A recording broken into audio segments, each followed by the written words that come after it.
हं. मग काल एकादश झाली, आज बारस झाली. आणि आमच्या इथं वाघाट्याचा मान असतो म्हणून वाघाट्याची भाजी आणि भाकरी. तर वाघाट्याच्या भाजीवर आणि भाकरीवर आता बसून आम्ही रानात तो उपास सोडला. तर आता आई सांगत्या गाडगे महाराजांची स्टोरी. जरा वाईस थोडक्यातच सांग, म्हणजे बघ कोण होतं गाडगे महाराज सांग. गाडगे महाराज म्हणजे एक माणूसच होता तो. हा पण वाण्याच्यात चाकरी करत होता. वाणी त्याला काम सांगायचा हा की वसुलीला जावा म्हणून. मग हा. तो गोल गोल फिरणार. हा. परत त्या म्हटलं की त्यांच्या दारात जाऊन दांड कापटायचा गोल गोल फिरून. हा असं करत करत तो महिन्याच्या 15वड्याच्या एकादशीला जायत होता. हा. एका दिवसात जाऊन परत संध्याकाळी पंढरपूर गाठायचा. पंढरपुरात दर्शन घ्यायचा की दुसऱ्या दिवशी हा गाडगेबाबाच्या देवळापाशी यायचा. हा त्यानं स्वतःहून मंदिर बांधलंय ते.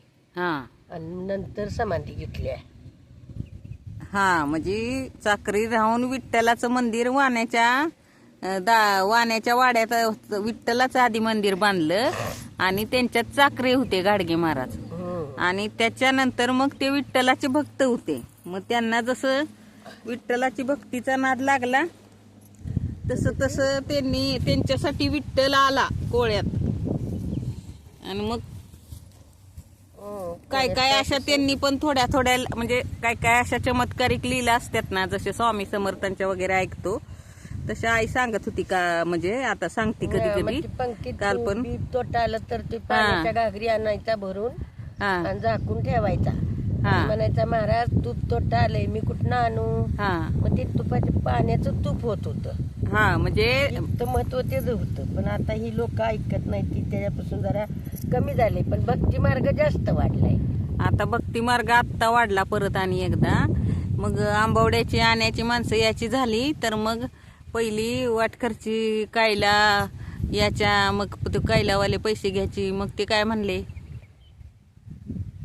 तुझं सत्य पण असतं हा तर नदीला पाणी येऊन देऊ नको, आम्ही दर्शन घेऊन जास्तो.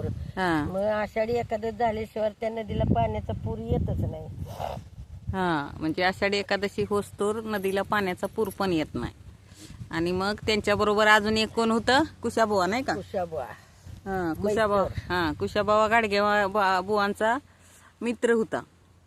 मग त्याला आवडलं, म्हणजे त्याला हाकललं तरी कुशाबावा दडून दडून त्यांच्या मागणं डोंगरातल्या आई वर करू नकोस की. मग हाकललं तरी जायतच तो मागणं. मागणं कुशाबावा जातच होते. मग गेलं गेलं तरी कुशाबावा म्हणणार की मी आलं, लपून लपून त्यांच्या मागणं जात होतं. आणि मग एका दिवशी ती वाकरीत काय वाकरीत त्याच्या पोटात दुखायला लागलं माळावरती. हा तेव्हा म्हणला अरे बाबा थांब की माझ्या पोटात दुखतंय, हा माझ्याकडे बघ तरी. तर तो म्हणायला लागला की मी तुला येऊ नको म्हणतोय तर तू माझ्या मागणं आलायस. हा हा घे दगड हा आणि त्याच्यावर झोप पालता. हा मग तो तिथं पालता झोपला. मग त्याच्या पोटातलं राहिलं. तेव्हापासून त्या वाकरीवरती माळावर पालखी उतरते, हा लोक खेळतेत, अभंग होतेत, हा. भजन होतं.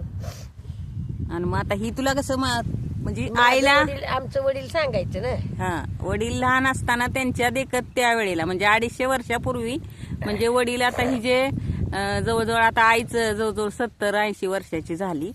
आणि म्हणजे हिचं वडील म्हणजे त्या मानानं त्यांना त्या जरा जवळच त्यांच्या अशा ऐकलेल्या थोड्या थोड्या कथा होत्या, त्या वडिलांनी आईला सांगितलेल्या होत्या. त्या आई सांगत्या, अशी सांगती. मी पण कधी कधी पहिले ऐकायची नाही म्हणलं, पण जसं जसं आपण पण आपल्याला पण कधीतरी जाणून घ्यायची इच्छा होती की आपल्याला गाडगे महाराज कोण होते. आपल्यालाच कुणीतरी विचारलं ना की तुम्ही गाडगे आहे आणि गाडगे महाराज कोण होते, तर मग आपल्याला सांगताना पण जरा काहीतरी अरे कोण होते, कोण नक्की गाडगे महाराज कोण, गाडगे बाबा कोण, ह्या प्रश्नाचं उत्तर पण आपल्याला कधीतरी शोधावं वाटतं. मग काही गोष्टी खरं तर खोलात म्हणजे गाडगे महाराज वाणी त्यांची आत्ता सध्या कशी चालवतात ह्याचा मला असा प्रश्न होता की वाण्यांची घरं आहेत वाड्यात सगळ्या त्या मठात. तर मग वाणीच सगळी त्यांची पूजा अर्चा करतात. मग ते कसं काय करतात असं मी आईला प्रश्न विचारल्यावर तर तेव्हा आईनं सांगितलं पूर्वी वाणी ब्राह्मण हे खूप श्रीमंत असायचे आणि मग त्यांच्या घरी चाकरी म्हणून कोणतरी एक माणूस आलेला होता, तो होता घाडगे महाराज, म्हणजे जे आत्ताचे गाडगे महाराज. आणि त्यांना विठ्ठल भक्तीचा छंद होता आणि मग त्यांच्या भक्तीमुळं विठ्ठल त्यांच्यासाठी आला. आणि अजून बऱ्याचशाच काय काय कथा आहेत त्या, फक्त व्हिडिओ मोठा होईल म्हणून मी आईला जास्त काही विचारत बसले नाही. पण पूर्वीपासून आई काय काय सांगत राहायची. आणि काय तसं बुवा साहेबांचं पण कधी कधी सांगते, तर तो पण नक्की कधीतरी आई समोर बसल्यावर काढ. तर तुम्हाला हा माझा तरी काय आहे